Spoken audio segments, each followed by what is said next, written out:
Hello all, welcome to our channel Shri Manju vlogs. ఇవాళ మనం అన్ని రకాల టిఫిన్స్కి పర్ఫెక్ట్గా సూట్ అయ్యే టేస్టీ పల్లి చట్నీ ఎలా చేయాలో చూద్దాం. ఫస్ట్ స్టవ్ ఆన్ చేసుకుని ఒక ప్యాన్ పెట్టి 2 టేబుల్ స్పూన్ల ఆయిల్ వేసి ఆయిల్ కాస్త వేడయ్యాక 1 టేబుల్ స్పూన్ శనగపప్పు, 1 టేబుల్ స్పూన్ మినపప్పు, 4 పచ్చిమిరపకాయలు వేసి వేపుకోవాలి.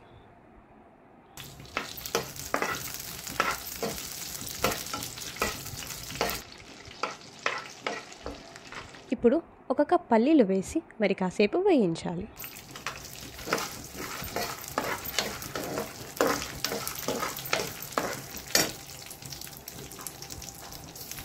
ఇందులో 1 ఇంచు అల్లం, 4 వెల్లుల్లి రెబ్బలు వేసి 1 నిమిషం పాటు కలపాలి.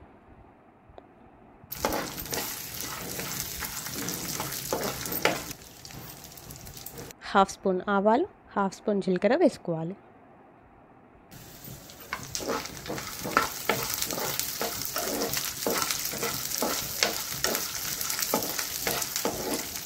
ఒక నిమిషం తర్వాత 2 రెబ్బల కరివేపాకు,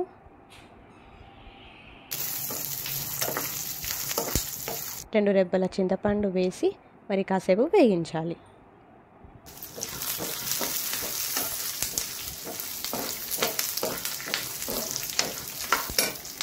ఇప్పుడు 3 టేబుల్ స్పూన్ల పుట్నాలు కూడా వేసుకొని 1 నిమిషం పాటు అన్నీ మిక్స్ అయ్యేలా కలుపుకోవాలి. ఇక స్టవ్ ఆఫ్ చేసుకొని ఈ మిశ్రమాన్ని కాస్త చల్లారాక ఒక మిక్సీ జార్లోకి తీసుకొని టేస్ట్కి సరిపడా ఉప్పు, కొంచెం వాటర్ పోసుకొని బరకగా రుబ్బుకోవాలి.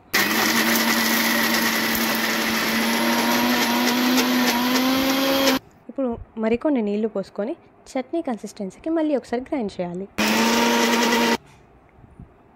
ఈ మిక్చర్ని ఒక బౌల్లోకి తీసుకొని పక్కన పెట్టుకోవాలి. ఇప్పుడు తాలింపు కోసం అదే ప్యాన్లో 2 టేబుల్ స్పూన్లు ఆయిల్ వేసి కాస్త వేడయ్యాక హాఫ్ స్పూన్ జీలకర్ర, హాఫ్ స్పూన్ ఆవాలు, హాఫ్ స్పూన్ శనగపప్పు, హాఫ్ స్పూన్ మినపప్పు వేసుకొని కొంచెం కలిపి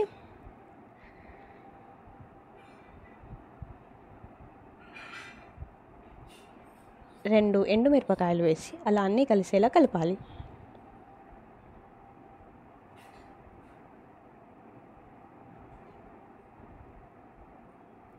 ఇప్పుడు ఇందులోనే 2 రెబ్బల కరివేపాకు వేసుకోవాలి. అలా చిటపట్లాడుతుండగానే కాస్త హింగ్ పౌడర్ వేసుకోవాలి. హింగ్ పౌడర్ అనేది ఆప్షనల్.